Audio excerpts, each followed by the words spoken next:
بسم الله الرحمن الرحيم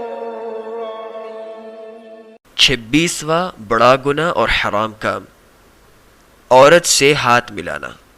ہمارے معاشروں میں بعض عادات شریعت الہی سے تجاوز کر گئی ہیں اور باطل عادات و تقالید احکام الہی پر اس حد تک غالب آ چکی ہیں کہ اگر آپ کسی کو شریعت کا حکم بتائیں، اس کے سامنے دلیل کو بھی بالکل واضح کر دیں، تو وہ آپ پر قدامت پسندی، شر پسندی، قطع رحمی، صاف نیتوں پر شک کرنے کا الزام لگائے گا۔ غیر محرم عورت سے مصافحہ کرنا بھی انہی بری عادات اور جاہلانہ معاشرتی تقالید کا حصہ ہے۔ چچا کی بیٹی، پھوپھی کی بیٹی، ماموں کی، خالہ کی، بھابھی، چچی، ممانی سے مصافحہ کرنا ہمارے معاشرے میں پانی پینے کی طرح عام ہو گیا ہے، اور یہ معاملہ شرعی طور پر کس حد تک خطرناک ہے؟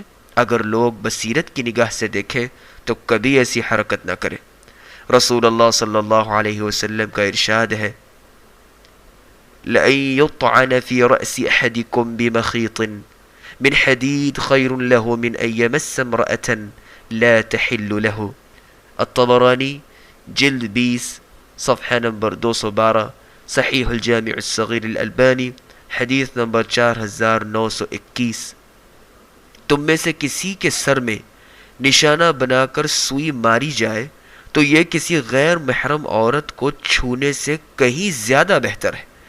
کسی غیر محرم اجنبی عورت کو چھونا ہاتھ کا زنا ہے، جس طرح کہ رسول اللہ صلی اللہ علیہ وسلم نے فرمایا، العینان تزنیان والیدان تزنیان والرجلان تزنیان والفرج یزنی۔ مسند احمد جلد نمبر 1 صفحہ نمبر 412، صحیح الجامع الصغیر حدیث نمبر 4126۔ حرام چیزوں کو دیکھ کر دونوں آنکھیں زنا کرتی ہیں، حرام چیزوں کو چھو کر دونوں ہاتھ زنا کرتے ہیں، حرام کاموں کی طرف چل کر دونوں پاؤں زنا کرتے ہیں، اور شرمگاہ بھی زنا کرتی ہے۔ کیا محمد صلی اللہ علیہ وسلم سے بڑھ کر بھی کوئی پاک دل ہو سکتا ہے؟ لیکن اس کے باوجود آپ نے فرمایا، انی لا اصافح النساء۔ مسند احمد جلد نمبر 6 صفحہ نمبر 357، صحیح الجامع الصغیر للالبانی حدیث نمبر 2509، یعنی میں غیر محرم عورتوں سے ہاتھ نہیں ملاتا۔ نیز آپ کا ارشاد گرامی ہے، انی لا امس ایدی النساء۔ المعجم الکبیر للطبرانی جلد نمبر 24 صفحہ نمبر 342، صحیح الجامع الصغیر الالبانی حدیث نمبر 7054۔ میں اجنبی عورتوں کے ہاتھ نہیں چھوتا۔ عائشہ رضی اللہ عنہ بیان کرتی ہیں، ولا واللہ ما مست ید رسول اللہ صلی اللہ علیہ وسلم ید امرأة قط غیر انہ یبایعہن بالکلام۔ صحیح مسلم جلد نمبر 3 حدیث نمبر 1479۔ اللہ کی قسم، عورتوں سے بیعت لیتے وقت بھی رسول اللہ صلی اللہ علیہ وسلم کے ہاتھ نے کبھی کسی غیر محرم عورت کے ہاتھ کو نہیں چھوا، بلکہ آپ صلی اللہ علیہ وسلم صرف زبانی عورتوں سے بیعت کیا کرتے تھے۔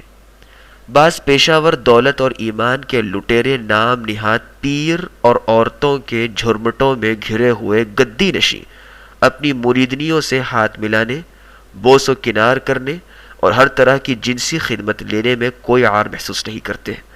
فَإِنَّ لِلَّهِ وَإِنَّ إِلَيْهِ رَاجِعُونَ۔ یہ شیطان صفت انسانی بھیڑیے سادہ لوح عوام کو یہ باور کرانے کی کوشش کرتے ہیں کہ حلال اور حرام کے مسئلے صرف عام لوگوں کے لیے ہیں، جبکہ پیروں، مرشدوں اور گدی نشینوں کے لیے سب کچھ جائز ہے۔ پاکستان کے مشہور شہر لاہور میں بوسا پیر عرف ناخون والی سرکار کا قصہ کئی مرتبہ سنا جا چکا ہے، جو اپنے مریدوں اور مریدنیوں کو ایک دوسرے کا بوسہ لینے کا حکم دیتا ہے۔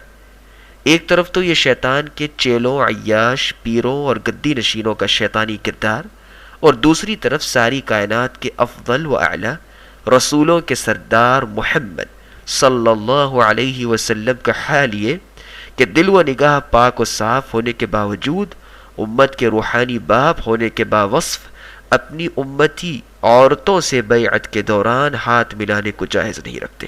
کس قدر فرق ہے دین کی سچی تعلیمات اور جھوٹے پیروں میں۔ اس لیے جو شخص پیر و مرشد پکڑنا ہی چاہے تو وہ صرف رسول اللہ صلی اللہ علیہ وسلم کو ہی اپنا پیر و مرشد بنائے، انہی کی پیروی کرے، انہی کے بتائے ہوئے طریقوں کے مطابق زندگی بسر کرے، کیونکہ بھلائی کا کوئی کام ایسا نہ ہوگا جو انہوں نے اپنی امت کو بتلایا نہ ہو، اور نقصان دہ کوئی امر ایسا نہ ہوگا جس سے انہوں نے اپنی امت کو روکا نہ ہو۔ ان کی مکمل تعلیمات قرآن و حدیث کی صورت میں محفوظ ہیں الحمدللہ۔ تو ان جیسے سچے مخلص خیر خواہ پاک باز حقیقی پیر و مرشد کو چھوڑ کر دوسروں کا دامن تھامنا کسی بھی عقل مند مسلمان اور غیرت مند ایماندار شخص کو زیب نہیں دیتا۔ اور افسوس تو اس بات کا اور رونا اس پر ہے کہ بعض شوہر ایسے بھی ہیں کہ ان کی پاک باز بیویاں ان کے بھائیوں یعنی اپنے دیور یا جیٹ سے ہاتھ نہ ملائیں تو وہ انہیں طلاق کی دھمکیاں دیتے۔ ایسے شوہروں کو اللہ سے ڈرنا چاہیے۔ اور یہاں اس بات کی وضاحت کر دینا بھی مناسب معلوم ہوتا ہے کہ ہاتھ پر کپڑا وغیرہ رکھ کر بھی عورت سے مصافحت جائز نہیں، چاہے ڈائریکٹ ہاتھ ملائے یا کپڑے کی آڑ میں، دونوں حالتوں میں ہی غیر محرم عورت سے مصافحہ کرنا شریعت کی رو سے حرام ہے۔